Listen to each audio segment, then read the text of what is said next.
Okay, this is my Breadboard Pong console. It's running on an 8-bit microcontroller. I'm using the SX28, and it's running at 80 megahertz using this external crystal. I've got a makeshift 4-bit DAC here. It gives me 16 voltage levels to work with, and that's what I'm using to generate the NTSC signal. I've also added a potentiometer here for contrast control, just modulates the signal coming out. And that's pretty much it. So that's what it looks like on the screen. It's running on 9 volts using this power supply. You could easily replace that with a 9-volt battery.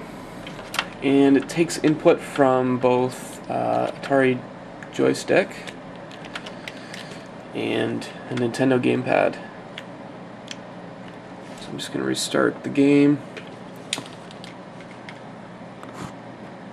Zoom in a bit, show you how it works.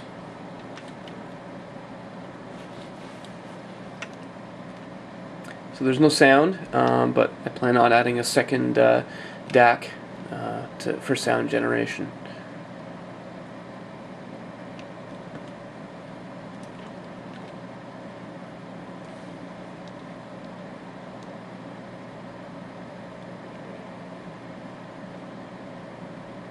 So that's pretty much all there is to it.